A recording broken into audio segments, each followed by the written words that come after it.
The movie opens up with Jackie and Jules on a Jeep, turning down a road that leads to a beautiful cabin secluded deep in the woods. Jackie shares that the house belonged to her family, and she spent her childhood there. They come all the way here to celebrate their first anniversary as wives. While Jules awes at the beauty and antiquity of the cabin, Jackie is nowhere to be seen. Jules sets out of the house and finds her wife staring somberly at a dilapidated boathouse. Jackie comes back to her senses and leads them back inside the cabin for dinner. After dinner, Jackie and Jules get all cozy on the couch, the fireplace lit and crackling softly. Without any prelude at all, Jackie takes a guitar and proceeds to sing a song with suspiciously dark lyrics. Perhaps even more suspicious is how her wife found that all hot. Jules takes away the guitar before Jackie can proceed to sing out the whole song, and the two of them make out. Clothes are removed one by one. The wives are unfortunately cock-blocked by a sudden flashing of car headlights on their window. Jules panics. After all, who would go out to see them this deep in the woods? Jackie goes to the door, revealing a childhood friend, Sarah. Sarah lives on the other side of the lake. She explains a house break-in from not too long ago happened, and so when she saw the cabin all lit up, she drove over to see what was happening. What surprises Jules is how Sarah addresses her wife with the name Megan instead of Jackie. Jackie, or in this case Megan, shows little to no emotion about how this could spell trouble between her and her wife. The next day, we see Jules mulling over whatever Jackie is hiding from her. Does her wife live a double life? Jackie finds her and offers they take a ride on the boat. Right there, in the middle of the lake, Jackie spills the beans. She tells how the name Megan just didn't fit her, and it was never to her liking. She left the name behind when she came out. Jules looks less than convinced but gives in when Jackie asks her to close her eyes. When she opens them again, a locket with a picture of her and Jackie hangs around her neck. All is forgiven, and the two wives hug out the Megan issue. The scene cuts to the two doing target practice with some old tin cans. Jules struggles to take down a target. On the other hand, Jackie hits all three cans with unmatched ease. Back inside the cabin, Jackie goes on to tell her wife a story about how her father taught her and her childhood best friend Jenny how to hunt. Jules awes at Jackie's awesome first kill, which is a female black bear, yet remarks how things got messed up when Jackie goes on to share how she watched the bear struggle for its last breaths for 20 long minutes. As messed up as the story ended, Jackie and Jules still laugh.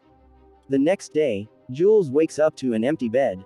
Jackie left a voicemail letting her know she left to buy things in town. Alone with not much to do, Jules paddles to the other side of the lake and visits Sarah and her husband Daniel. Sarah catches Jules staring at a framed picture of three little girls. It was her, Megan, and Jenny back in their childhood. Jules asks about Jenny, to which Sarah responds that their friend has long been dead. Jules gets another wave of the creeps as she reflects on how Jackie missed out on a weighted piece of information from her childhood days. Later on a hike, Jules sulks until Jackie forces her to just spit it out. Right on cue, Jackie's voice shakes and she even sheds a tear or two as she recalls how Jenny drowned in the lake when they were out together playing around and daring each other. After hushed apologies and hugs, the wives walk hand in hand, discussing Sunday dinner with Sarah and Daniel.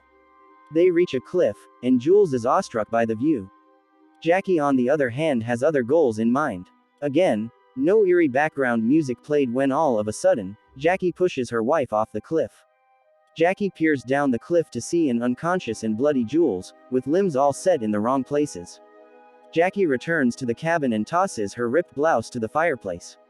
In the bathroom, she practices her crying for Jules' lifeless body. Except, Jules is not lifeless at all. Injured and looking like she just got run over by a truck to hell and back, Jules struggles to walk away from where she fell as far as she could, hiding from her wife who is, hot, on her heels, searching her even at the dead of night. Morning comes and Jules is surprisingly still alive. Lapping water from a nearby puddle, Jules searches for the road and returns to an empty cabin. Jackie had just left, equipped with a rifle in her annoyingly blank face.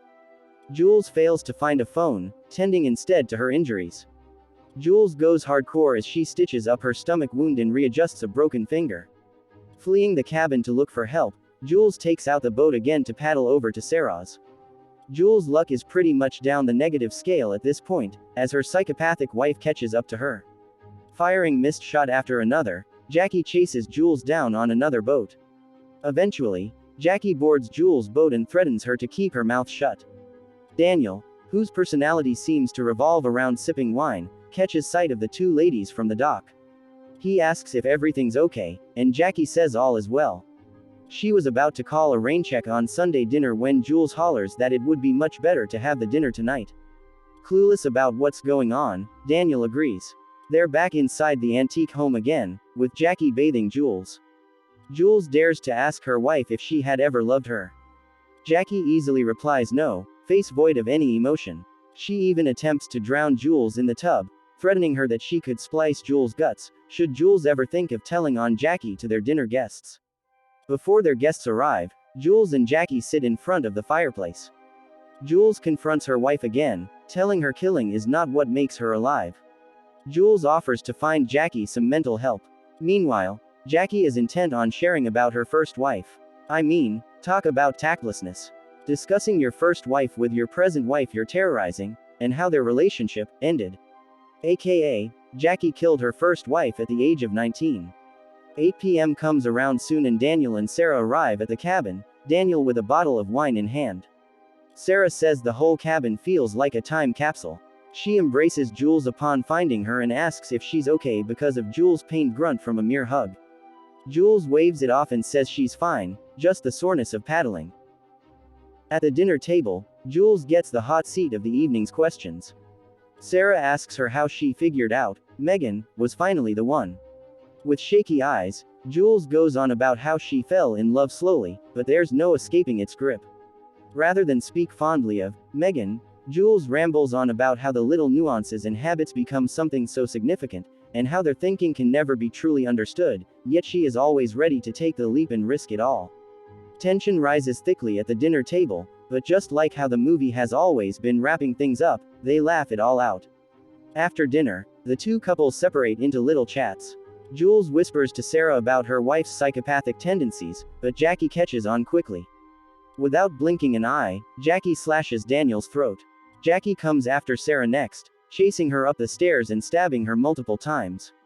The floors and walls get covered in the plastic film as Jackie sets up to hack down the bodies into pieces. Jules, forced to watch, throws up. Jackie brings her along too, as she dumps the chopped pieces down the lake's deep waters. The next scenes are simply just uncalled for in a horror movie. With all her psycho-ness, Jackie launches into a monologue while playing the piano and with a UV flashlight on. Montages of her wiping off bloodstains turn the whole monologue scene into a ridiculous meme. In the bedroom, Jules is tied up by the bedpost. Jules is so desperate to escape, she even dreams of stabbing Jackie in her sleep. Jules wakes up the next day with breakfast and pliers served on the table. Jackie intends to take out her stitches. Alone in the lounge, Jules notices the boar's head is off-center. Behind it, she finds a tin box of lockets Jackie gifted to her ex-wives. The two drive out in their Jeep, and to outsiders, nothing is out of the ordinary. Except, Jackie is intent on killing her wife to win insurance money. Jules pulls out a tranquilizer and stabs Jackie in the neck. Jules runs off, Jackie staggering behind her. Not long after, Jackie falls unconscious. Jules takes her wife's jackknife and drives away, crying hysterically. Yet, all it takes to change Jules' mind is a crow flying by. She turns back to the cabin, and sets up a sound system, blaring loud rock music to lure in Jackie. By nighttime, the two get to face off each other again. Sounds of gunshots, grunts, and struggle to gain the upper hand serve as the evening's playlist. Weirdly enough, the movie producer and director think it is more entertaining to listen to muffled sounds and have visuals of the cabin's ceilings, than the actual struggle scene. Hauling out an unconscious Jules, Jackie tosses her off the same cliff she had pushed her wife a few days ago.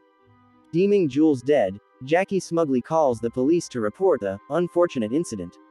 We learn that Jackie is diabetic and requires regular insulin shots. She injects herself a dose, but too soon she goes all dizzy and struggling to have a grip on her consciousness. Jules had tampered with her medication and mixed in hydrogen peroxide. Hydrogen peroxide can block blood vessels, and Jackie drops down, suffering a stroke. It is presumed that Jackie dies. Before the movie ends, we catch a final glimpse at Jules, the forlorn wife of a psychopath. She lies eyes wide open at the base of the cliff, looking lifeless and gone for good. Thanks for watching.